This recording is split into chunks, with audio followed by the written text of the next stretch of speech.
How's that going? All right. So we already have everybody where they need to be. Now, our piece is in a key of A minor. So we're going to have everybody sing. We're going to have everybody first sing in an A minor key. We're going to go up the scale and down the scale. So going up, we're going to have a raise 6 and 7. So La, Ti, and on the way down, it's going to be Te, La, and Do bass minor. Can we have an A, please?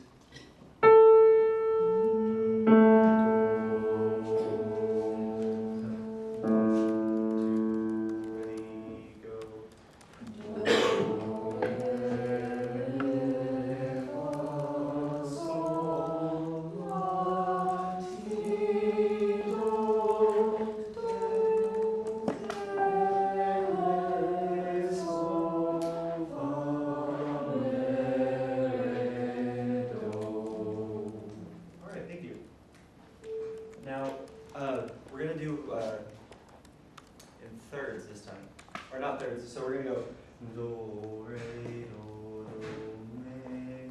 And on the way up, we're going to go La, Ti, again. And on the way down, Te, La. When we get to the top, it's going to go do, te, do, ti, do. Okay? So let's start in do. And for the hand signs, for those of y'all who don't know the altered hand signs, just sing with the regular hand sign. Do, ready, go. Do, re, do, me, do, fa, do, sol, do, la, do, ti, do, ti, do. Okay, now go down, starting from the top.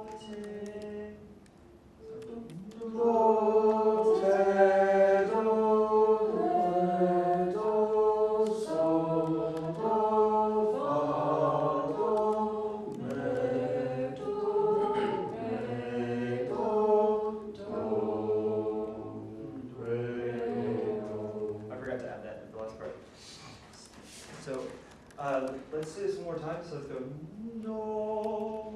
We're just going to work on a few intervals. Do. Sing me do. Do. Do. So. Fa. Me. Do. Me. Do. Re. Say it one more time. Do, re, do. Right. So everyone look at their part. We're gonna run through a few of these parts just on solfege. We're gonna isolate some interval issues that we might have. So for the soprano line, y'all actually be able to look at your music for everybody else. I'm gonna point to the board for it. So y'all are gonna be at measure 7, and we're working on the fa, fa, so, do, fa, me, re, do. Just make sure we get that in tune. So could we have, from John, we have a D. So everybody sing fa, fa. Okay, so sing what I pointed. So fa.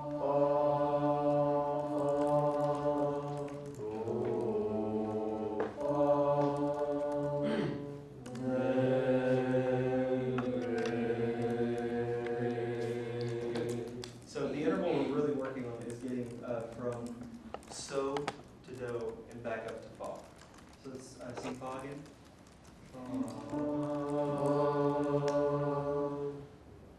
Sorry. Very powerful.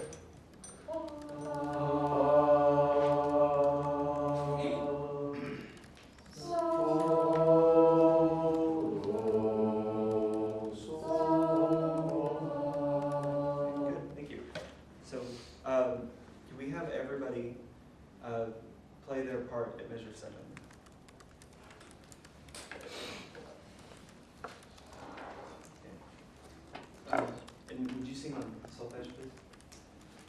Can we have the starting pitch D for them? Singing on solfege, measure 7.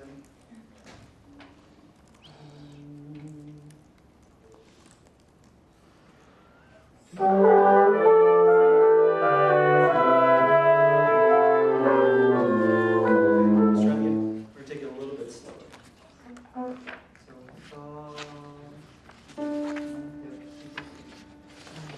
So a little bit slower.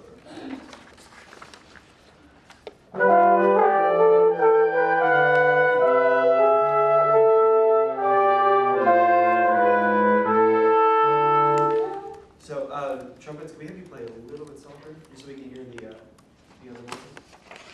Right now, all I'm hearing is y'all and trombone.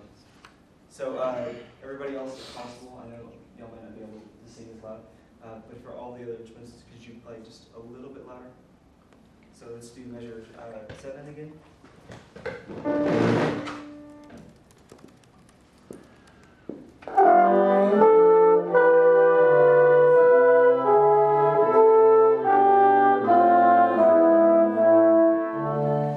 Okay.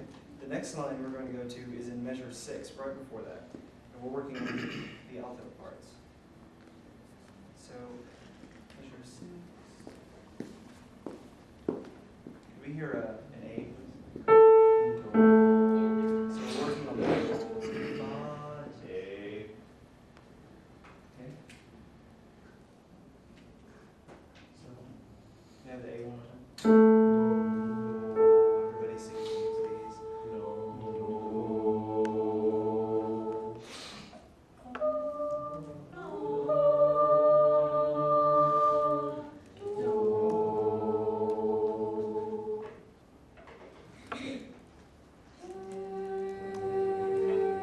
Let's try that one more time.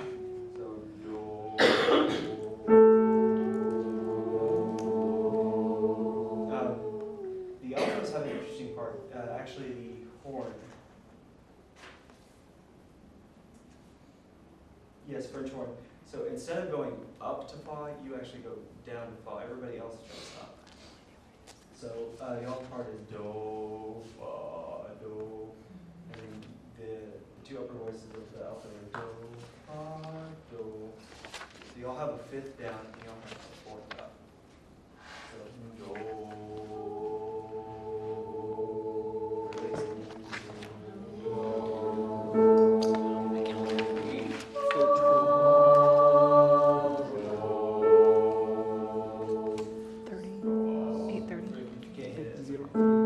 Let's go, do,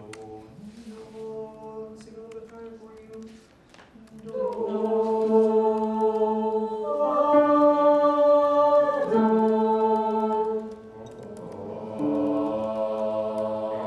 know for those of y'all who aren't vocalists, it's a little tricky to get. So let's just play measure 6 now. And we'll stop on the come out. So can we have a F for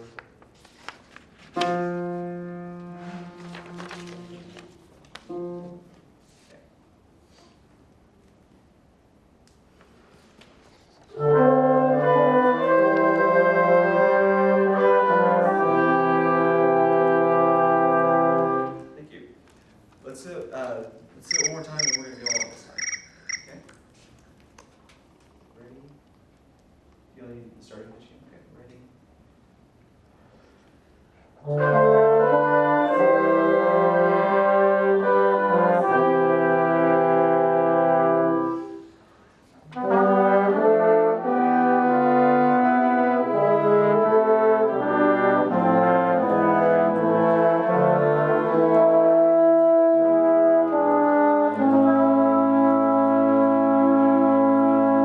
Good. Thank you. Let's run it from the top now, and let's just play straight through that repeat.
here on those chords, are they really lined up? So every one of those chords, for the most part, is either a tonic or a dominant. Does anybody know what the last chord was? Was it the 1 chord or a 5? Picardy third. What makes it a Picardy third? Raised third. So let's build it from the bottom. So we have do or a, concert A.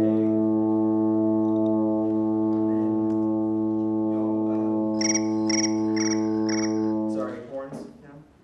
Stop. Yeah, that was it. Thank you. Feedback to Zach, you guys. I know one.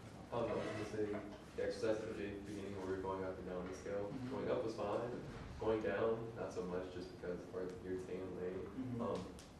The thing about this room is we had an instrument that's always right over there that you could use to help us hear those intervals a lot easier. You could have had John play the scale going down along with us. Good. I wonder, did you hear that? Did you hear the inaccuracies in their performance? I did, but I felt like I was pressed for time just because since running late this morning, I didn't have a chance. And then halfway through, I realized that John was supposed to be singing a tenor part, and I forgot to tell him to do that. So that was my bad. So you didn't have to sing today. Okay. I Yeah. didn't get to sing today. That's right, not have to, Yeah. get to. It's all in the words. You know what, before you go to another person, so I think that when you hear those things, even when it's during a warm-up, Zach, even when you feel pressed for time, it's worth your taking the time, right? Because that really does set the standard for your entire lesson. The standard as far as what your expectation is about their level of performance and that precision, right? Even warm-up should be a teaching opportunity. So if you hear it, address it. That's my thought. Nick? So, I mean, I thought this was a really good idea, and it helps get us in the key, but I mean, you gotta watch your body placement, because I couldn't really see Okay, it. sorry. So, I don't know if you could see that. Yeah, there you go. There you go. I have one arm that works. This might just be me, but I think if you your conducting is not so downbeat heavy, every beat is so heavy, you'll get a warmer, richer sound in the ensemble is more legato. If you want us to play more legato, conduct more legato. Okay. Very good. I like that you used the solfege. I think whenever you were first telling us about it, you said, well, we're going to do thirds. Well, not really thirds, but, and then tried to go on and explain it. And I know for me, I got confused when you could have saved some time and just pointed. Because you did it anyway when we were singing. Just kind of start off, just follow me and pointed the intervals, and it would save a little bit of time. This is more of a arranging for trumpet and brass. It's in a cutting that's where we're just gonna. Oh, it's just going to be loud. Okay. Yeah, and there's a lot of leaps that with the brass instrument.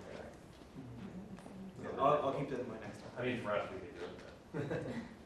Good here. Okay, we're gonna go to the beginning. Start at the beginning, if you don't mind. And I want to show you what we see from the perspective of you at the music stand is a general alignment that looks like this. And maybe over exaggerating, but to show you an example, it looks like this. So stand up straighter? Yes, be aligned. Don't think straight, but think open and lifted and tall. Maybe space between your spine. Put your feet under your hips. They look a little wide to me. Yeah, put your feet under your hips. And then when you are ready to give a prep breath, this needs to be in place then. And not just, okay, we're going to start at da-da-da-da-da. Okay, we're ready. Okay. And then you kind of move around, whatever. Get grounded, be open, be strong-ish. Do the first phrase. Okay. Can we get a for sopranos?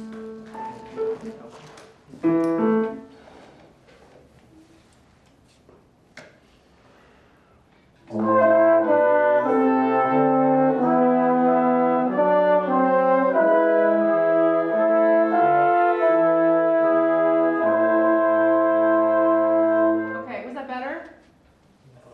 It doesn't seem like it was significantly better. Was it better? It was a little better. I think I might need to raise my stand, so I'm not like.